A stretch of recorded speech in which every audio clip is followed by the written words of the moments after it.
Hi guys, எல்லாருக்கும் happy new year. இந்த new இயருக்கு நீங்கள் ஆசைப்பட்டது ரொம்ப நாளாக ஏங்கிக்கிட்டு இருக்க எல்லா விஷயங்களும் உங்கள் கை வந்து சேர்றதுக்காக நான் கண்டிப்பாக பிரார்த்தனை பண்ணிக்கிறேன். எங்களோட நியூ இயர் பார்த்திங்கன்னா நைட்டெல்லாம் பெருசாக செலப்ரேஷன் இல்லை. நான் சீக்கிரமாகவே தூங்கிட்டேன். காலையில் சீக்கிரமாக எழுந்துருச்சு வீட்டில் சும்மா சின்னதாக ஒரு பூஜை பண்ணிடலாம், அதுக்கப்புறமா கோவில் எங்கேயாவது போகலான்னு தான் பிளானாக இருந்தது. ஸோ காலையில் எழுந்து குக்கி கப் கேக் கூட கொஞ்சம் டைம் ஸ்பெண்ட் பண்ணிவிட்டு வீடை க்ளீன் பண்ணி இந்த மாதிரி ஒரு மனசுக்கு தோணுன ஒரு சின்ன கோலம் போட்டேன். எப்போவுமே மாக்கோலம் போடுவேன், பட் அரிசி ஊற வைக்கலன்றதுனால மாக்கோலம் போடாமல் இந்த மாதிரி கோலப்பொடியை வச்சு கோலம் போட்டாச்சு. கோலம் போட்டாலே 2 பேரும் அது எப்படா கலைக்கிறதுன்னு ஒரு பிளானிங்லேயே இருப்பானுங்க. இன்றைக்கி லைட்டாக கலைச்சி விட்டானுங்க கடைசியாக நான் எல்லாத்தையும் முடித்ததுக்கப்புறமா.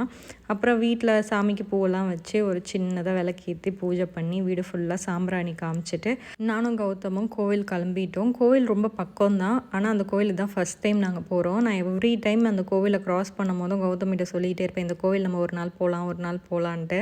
இந்த கோவில் பார்த்திங்கன்னா பார்க்க ரொம்ப அழகாக இருக்கும். கொஞ்சம் பெரிய ஸ்பேஷியஸான கோவில் தான். ஈவினிங்கில் கோல்டன் ஹவர்ஸில் அந்த சன்லைட் அந்த கோவில் மேலே படும்போது எனக்கு பார்க்குறதுக்கு அவ்வளோ பிடிக்கும். இந்த கோவில் ஓஎம்ஆரில் பொன்னியம்மன் கோவில்னு மெயின் ரோட்லேயே இருக்குது. நீங்கள் கூகுளில் சர்ச் பண்ணிங்கனாலே உங்களுக்கு தெரியும். எப்போவுமே இந்த மாதிரி பண்டிகைன்னா அப்பா அம்மா கிட்ட போய் ஆசீர்வாதம் வாங்க. பட் இப்போ தான் அங்கேருந்து வந்ததுனால இந்த வாட்டி நான் இன்றைக்கி போகலை.